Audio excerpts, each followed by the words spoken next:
समाचार अब तक, सत्य का साहस। शहर की अपराध शाखा के सामाजिक सुरक्षा विभाग ने मंगलवार को सदर स्थित दुआ कॉन्टिनेंटल होटल में चल रहे सेक्स रैकेट का भंडाफोड़ किया। पुलिस ने एक दंपति को गिरफ्तार किया जो कि पैसों का लालच देकर महिलाओं को वेश्यावृत्ति में धकेल रहे थे। कार्रवाई के दौरान पुलिस ने 2 महिलाओं को भी मुक्त कराया।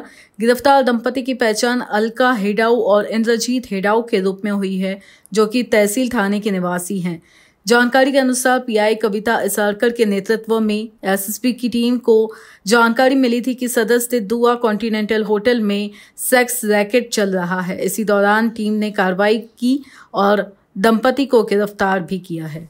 आमच्याकडे एक माहिती होती की अलका नावाची एक महिला जी पूर्वी केटरिंगचं काम करत होती, तर केटरिंग मधल्या आणि इतर तिच्याशी संबंधितच्या महिला आहेत त्यांना भरपूर पैसे देण्याचा आमिष देऊन त्यांच्याकडून वेश्या व्यवसाय करून घेते। त्याकरता ती ग्राहकांना मुली उपलब्ध करून देते आणि ग्राहकांना एखाद्या हॉटेलवर बोलवते आणि त्या हॉटेलवरची बुकिंग पण ती करून देते। अर्थात त्याकरता ती ग्राहकाकडून पैसे घेते। ही संपूर्ण माहिती मिळाल्यानंतर त्या माहितीची आम्ही शहानिशा केलेली आहे आणि त्यानुसार मग अनैतिक व्यापार प्रतिबंधक कायद्याच्या तरतुदीनुसार पंच आणि बनावट ग्राहक यांच्या मदतीने आम्ही ही धाड टाकलेली आहे।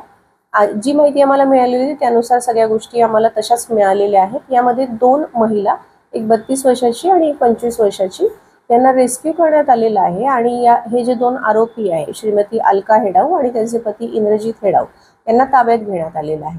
यामध्ये दोन्ही आरोपी यांचे मोबाईल आणि इतर मुद्देमाल असा जवळपास 28,000चा मुद्देमाल आम्ही जप्त केलेला आहे। कारवाई दरम्यान ही कारवाई मुख्यत्वे पोलीस अंमलदार लक्ष्मण चौरे यांनी त्यावर अभ्यास करून त्या अन्वये केलेली आहे। त्यामध्ये त्यांच्यासोबत होते पोलीस अंमलदार अजय, पोलीस अंमलदार प्रकाश, पोलीस अंमलदार कमलेश। या व्यतिरिक्त या संपूर्ण कारवाईमध्ये पोलीस अंमलदार सचिन, नितीन, अश्विन, समीर, कुणाल, शेषराव आणि महिला पोलीस अंमलदार लता, पूनम आणि AS2च्या श्रीमती वैशाली मॅडम यांच्या सहकार्याने ही कारवाई आपण सक्सेसफुली केलेली आहे। पकडलेल्या आरोपीचा यापूर्वीचा रेकॉर्ड नाही। मिळालेल्या माहितीनुसार ते साधारण 1.5 वर्षापासून हे काम करतायत आणि मागील 6 महिन्यापासून त्यांचं काम बऱ्यापैकी मोठ्या प्रमाणात झाल्याचं आमच्या लक्षात आलेलं आहे।